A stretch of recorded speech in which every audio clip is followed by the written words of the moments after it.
Our programs offer many languages. Please visit suprememastertv.com/schedule. Turtle doves are also mentioned in the song The 12 Days of Christmas. As a gift, my true love gave to me.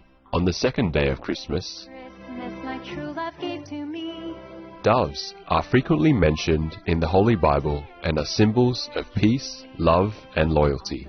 Please continue watching to find out more. Gave to me 3 French hens, 2 turtle doves, and a partridge in a pear tree.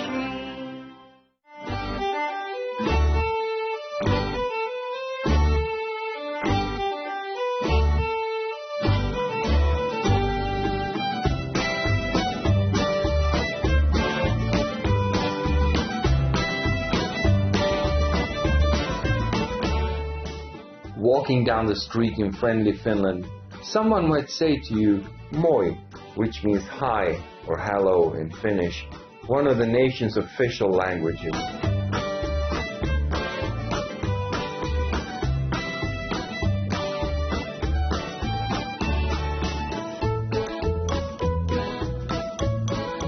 Vibrant viewers, I'm your host, Jussi, a vegan Finnish forest reindeer from the Lemmenjoki National Park in northern Finland, which is a marvelous beauty.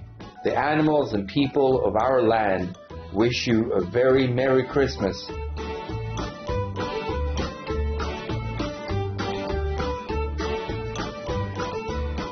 Welcome to our show, Christmas Animals from Around the World. Christmas Day is now here. As you might have noticed, around this time of year, there are plenty of cute animals representing the Christmas spirit in TV shows, films, greeting cards, decorations, and so on. These Christmas icons have developed over time based on myths and stories from different cultures.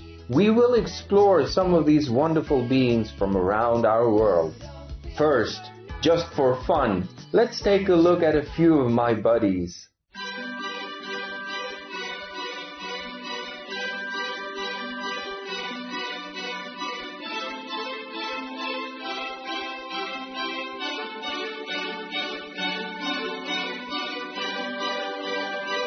We reindeer are the animals that pull Santa Claus's sled and guide him all over the world. Santa's 9 reindeer are Dancer, Dasher, Prancer, Vixen, Comet, Cupid, Donner, Blitzen, and of course, the famous Rudolph.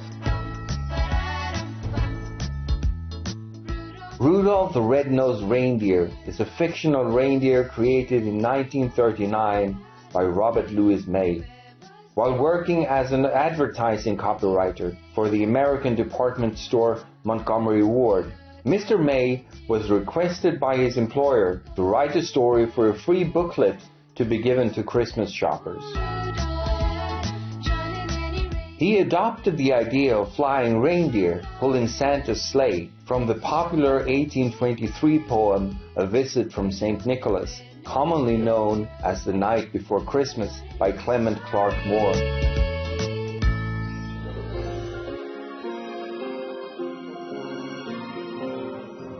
Also called caribou in North America, we are a deer species found in the Arctic tundra and boreal forests of Alaska, Canada, Greenland, Northern Europe, and Northern Asia. We have powerful legs, crescent-shaped hooves, and long antlers. Reindeer are up to 1.5 meters tall at the shoulders, and we can weigh as much as 240 kilograms. Do you know the secret about our antlers? Our antlers continue to grow up to 1.3 meters in length, but fall off for males in November and regrow the next spring. Females shed their antlers in May.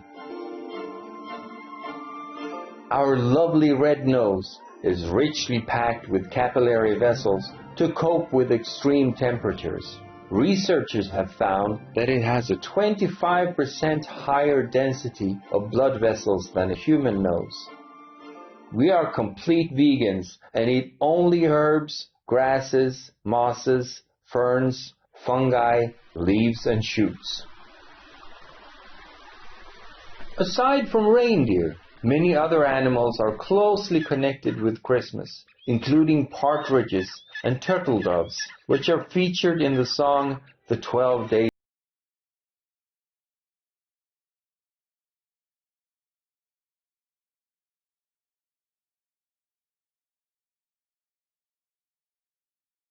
of Tide. The song's title refers to a 12-day festive period celebrating the birth of Jesus Christ. In most Western ecclesiastical traditions, December 25th is considered the first day of Christmas and ends 12 days later on January 5th. The song's reference to a partridge in a pear tree is not seen in nature, since these birds typically live in open grasslands or meadows. In this context, the partridge symbolizes Jesus Christ, a gift sent by God. Partridges are relatively small birds, and species include the gray, Dorian, and Tibetan partridge. They resemble chickens with an adorable chubby body and a tiny head. Their range includes Europe, Asia, Africa, and the Middle East.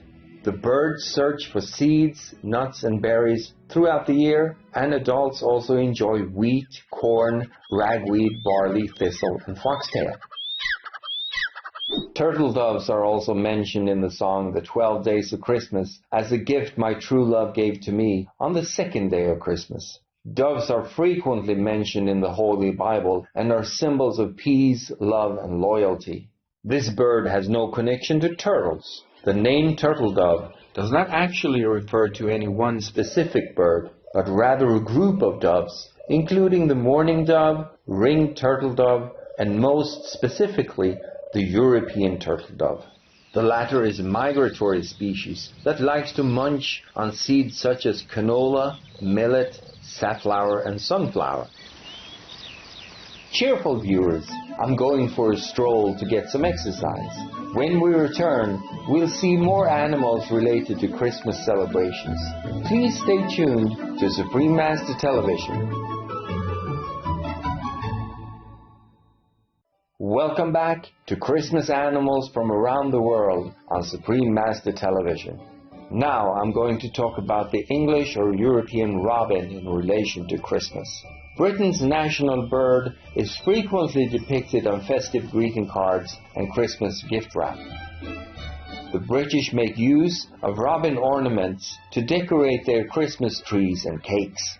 But why did robins become emblematic of Christmas in the UK? This originates from the postman delivering Christmas cards in the 19th century. At that time, British postmen put on bright red jackets, and their red-breasted uniforms resembled the cheerful robin. As a symbol of divine sacrifice, the English robin is also closely related with the legend of Christ's birth. On the first Christmas, it is said that the night was extremely cold. The wind continued to blow through the stable, and the small fire warming the structure was about to go out. Mother Mary worried that her baby would be chilled, so she called the surrounding animals and asked them for help.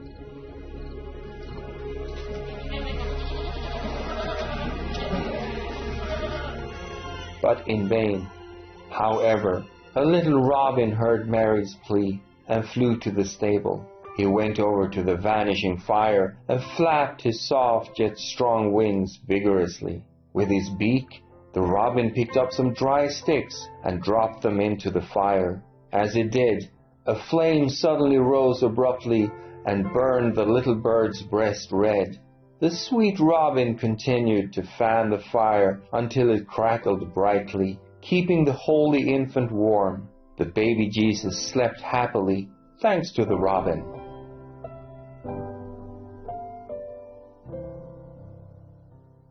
Their habitat ranges across Europe, east to western Siberia, and south to North Africa. These beautiful and peaceful beings are relatively unafraid of people. If you spot one in your garden, they are very friendly and often won't bother to move or fly away. The next Christmas icon is the rooster, an adult male chicken. According to European folklore, roosters were assigned to announce the glorious birth of Jesus to the people. Around midnight, the first rooster cried out in a human voice, "Christ is born." The second followed in Bethlehem. Another legend is that a cock crowed 3 times at midnight to mark Jesus Christ's arrival to our world.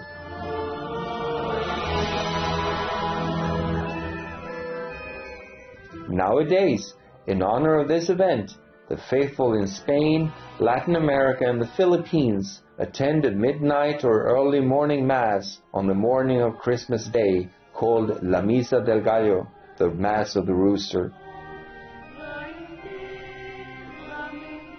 Roosters are generally brightly colored, with large combs on top of their heads, with wattles hanging from their necks. They can fly, but not very far. The birds cannot fly more than 60 meters because their wings are not strong enough compared to their weight. They have a keen sense of hearing. May I tell you an interesting fact about roosters? You are supposed to believe that they crow right when the sun rises. Actually, they like to crow 24 hours a day, not just at sunrise. Crowing is a way they communicate to stake out their territories. The final Christmas animal, the Yule goat, is not a real one. Across Scandinavia and Northern Europe, it is a popular Christmas ornament made of straw or roughly hewn wood.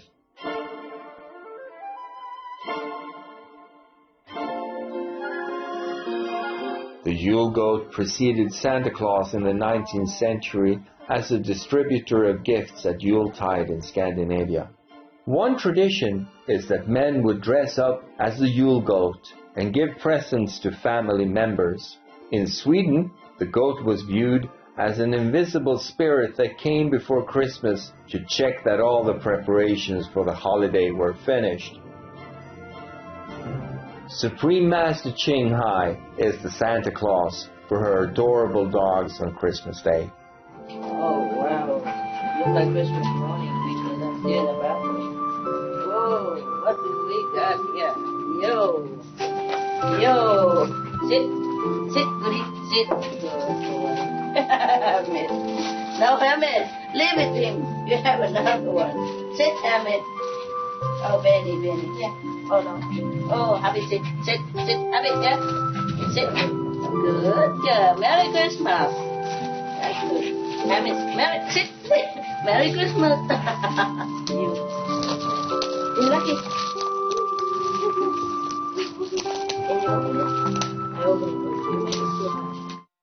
Did you enjoy our bit of fun today?